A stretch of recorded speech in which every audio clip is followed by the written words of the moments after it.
Hello दोस्तों, कैसे हैं आप सब। उम्मीद है कि अच्छे होंगे। आज हम इस वीडियो में गीता के फायदे कहानी के माध्यम से जानेंगे। अगर आपको ये वीडियो अच्छी लगे तो लाइक और सब्सक्राइब करें ताकि आपको ऐसी जानकारी मिलती रहे। तो चलो शुरू करते हैं। एक समय पार्वती जी ने महादेव जी से पूछा, किस ज्ञान के बल पर संसार के सब लोग आपको शिव कहकर पूछते हैं। मृगछाला ओढ़े और अपने सभी अंगों में शमशान की विभूति लगाएं, गले में सर्प और नर मुंडों की माला पहने हुए हो। इनमें तो कोई भी पवित्र नहीं, फिर आप किस ज्ञान से पवित्र माने जाते हैं। तब महादेव ने उत्तर दिया कि हे प्रिय सुनो, मैं गीता ज्ञान को अपने हृदय में धारण करने से पवित्र माना जाता हूँ। इस ज्ञान से मुझे बाहर के कर्म नहीं व्यापते। तब पार्वती जी ने कहा कि हे भगवान, जिस गीता ज्ञान की आप ऐसी स्तुति करते हैं, उसके श्रवण करने से कोई कृतार्थ भी हुआ है। महादेव ने उत्तर देते हुए कहा कि इस ज्ञान को सुनकर बहुत से जीव कृतार्थ हुए हैं और आगे भी होंगे। मैं तुम्हें एक पुरातन कथा कहता हूँ, तुम सुनो।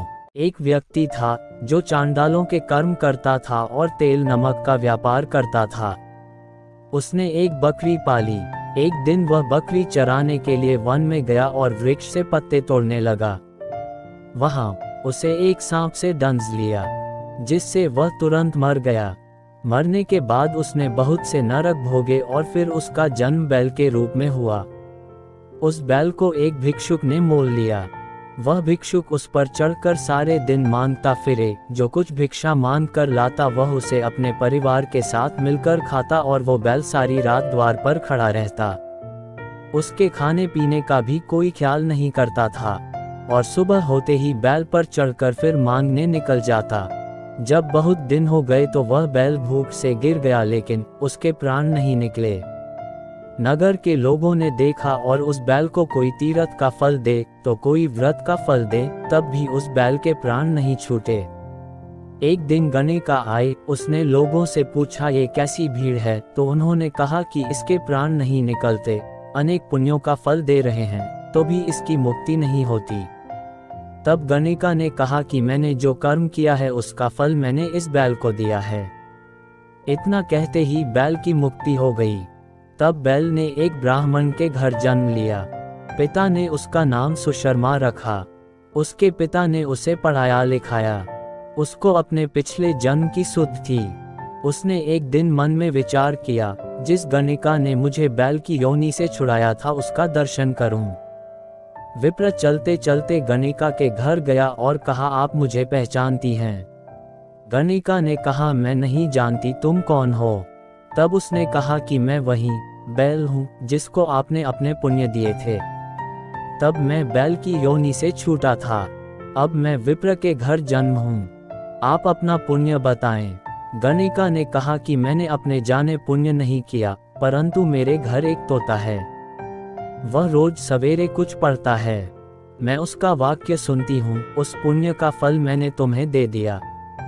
हैप्पी रक्षा बंधन 2022। राखी पर बहन भाइयों के लिए डबल खुशी की बात, वजह ऐसी झूम उठेंगे। तब विप्र ने तोते से पूछा कि तू सवेरे क्या पढ़ता है। तोते ने कहा, मैं पिछले जन्म में विप्र का पुत्र था। मेरे पिता ने मुझे गीता के पहले अध्याय का पाठ सुनाया करते थे। एक दिन मैंने गुरु से कहा कि मुझको आपने क्या पढ़ाया है। तब गुरुजी ने मुझे शाप दिया कि तू तोता बन जा। इसके बाद से मैं तोता बन गया। एक दिन बहेलिया मुझे पकड़ ले आया और एक विप्र ने मुझे मोल ले लिया। वह विप्र भी अपने पुत्र को गीता का पाठ सिखाता था। तब मैंने भी ये पाठ सीख लिया। उसी दिन विप्र के घर में चोर घुस गए। उन्हें धन तो प्राप्त नहीं हुआ, लेकिन वह मेरा पिंजरा उठा ले आए। उनकी यह गणिका मित्र थी। वह मुझे उसके पास ले आए। सो मैं नित्य प्रातः गीता जी के पहले अध्याय का पाठ करत हूँ, जिसे ये गणिका सुनती है। पर इस गणिका को समझ में नहीं आती। जो मैं पढ़ता हूँ वही इस गणिका ने तेरे निमित्त दिया था। वह श्री गीता जी के पहले अध्याय का फल था। तब विप्र ने कहा कि हे तोते, तू भी विप्र है, मेरे आशीर्वाद से तेरा कल्याण हो। सो हे लक्ष्मी। विप्र के इतना कहते ही वह तोता भी मुक्ति को प्राप्त हो गया।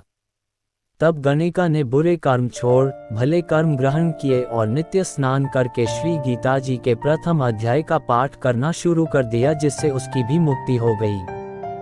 धन्यवाद दोस्तों, आपको आज की कहानी कैसी लगी? अगर अच्छी लगे तो लाइक करें और चैनल को सब्सक्राइब करें। मिलते हैं अगली वीडियो में, तब तक के लिए गुड बाय।